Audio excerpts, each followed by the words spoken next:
Welcome to Newsflakes on Signature TV. I'm Charles Pius. The streets of Enugu were totally deserted on Thursday morning, the 30th day in the month of May, following a sit-at-home order issued by the indigenous people of Biafra. The group declared the day as Biafra Heroes Day in memory of the people of the defunct Biafran Republic who lost their lives during the Nigerian Civil War from 1967 to 1970. Correspondent Charles Pius, who went round the streets of Enugu to monitor the situation, now reports. The indigenous people of Biafra, IPOB, declared May 30th as Biafra Heroes Day to honor the memories of Igbo people who lost their lives during the Nigerian Civil War from 1967 to 1970. The group announced that there would be restrictions on movement and that businesses would remain closed in the region on May 30. Signature Television took to the streets to capture the level of compliance with these movement restrictions and business closures. This is Otiba Junction, a busy landmark in the heart of Enugu, located just 3 to 4 kilometers from the Enugu Government House. At 7:30 a.m. on May 30th, typically a peak period, the junction is a shadow of its usual bustling self. Here is another major junction in Enugu, from the NYSC office towards ShopRite. It's 7:39 a.m. on May 30th and the area is notably scanty, a stark contrast to its usual activity. The New Haven Tunnel, which connects the city of Enugu with suburbs like Emene, Airport Road and Thinkers Corner, is also much quieter than usual, reflecting the widespread observance of the day.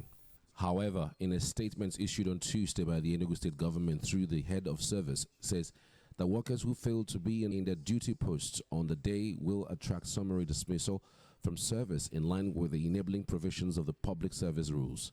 The government stated that the purported public holiday sit at home will have far-reaching consequences on the academic pursuit of children who are taking part in the ongoing senior secondary school certificate examinations. The Nigerian Civil War, also known as the Biafran War, took place from July 6, 1967 to January 15, 1970.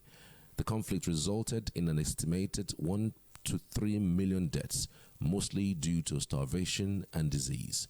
The Nigerian government pursued a policy of no victor, no vanquished, focusing on reintegration and reconstruction, although tensions and ethnic divisions persist.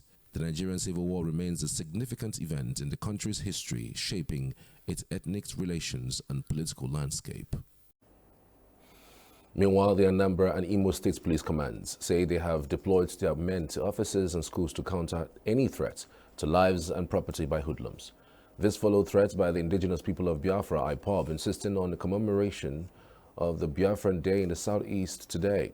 The Anambra State Police Command said they deployed its operatives of the Schools Protection Squad, SPS, to institutions ahead of today's sit-at-home ordered by IPOB. The Imo State Police Headquarters said the command had massively deployed their men to ensure protection of lives and property. State Commissioner of Police Aboki Danjuma urged residents of the state to disregard the sit-at-home order and go about their normal businesses. The Enugu State government has clarified that it did not declare Thursday, May 30, as a public holiday or sit-at-home day as being speculated in public spaces. In a circular issued by the Enugu State Head of Service, Ken Ugu, and circulated to heads of state agencies, ministries, parastatals, academic and medical institutions and other sundry arms, said the government that there was no truth in the information. Ugu warned the state workers that failure to be in their duty posts will attract summary dismissal from service in line with the enabling provisions of the public service rules. The chairman of the House Committee on Education in the Enugu State House of Assembly, Osita Eze, wants the 3 tiers of government to pay more attention to the education sector. Eze, who spoke in an interview with SignatureTv in Enugu, said time has come to review this entire system of education in the country to make it address present and future challenges. We must take some positive decision by addressing our children, by taking upon ourselves to train our children, to make them know that there's benefit in hard work. You understand? You have to study very well before you can pass an exam. And also to let them know that there's no point cheating. There's no advantage in cheating. Even if you cheat tomorrow, you won't be able to perform very well. That is why some people, they will make all the A's and everything, but to come on interview them, they won't be able to do anything. President Bola Tinubu will soon present the 2024 supplementary budget to the National Assembly. The president made this intention known when he addressed a joint sitting of the National Assembly on Wednesday to mark the silver jubilee of Nigeria's Fourth Republic. Senate President Godswill Akpabio, in his reaction, told the president that the legislature will be expecting the supplementary appropriation bill as soon as possible.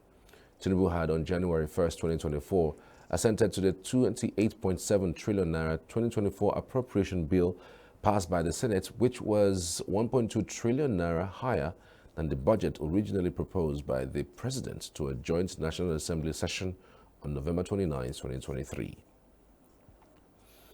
Lava continued erupting from a volcano in the Reykjanes Peninsula, southwestern Iceland, on Thursday morning, its fifth eruption since December and the most powerful one since its volcanic system became active 3 years ago. The eruption began shortly after the end of an 8-week-long eruption that occurred between Hagafell and Stora Skofell on the same Reykjanes Peninsula.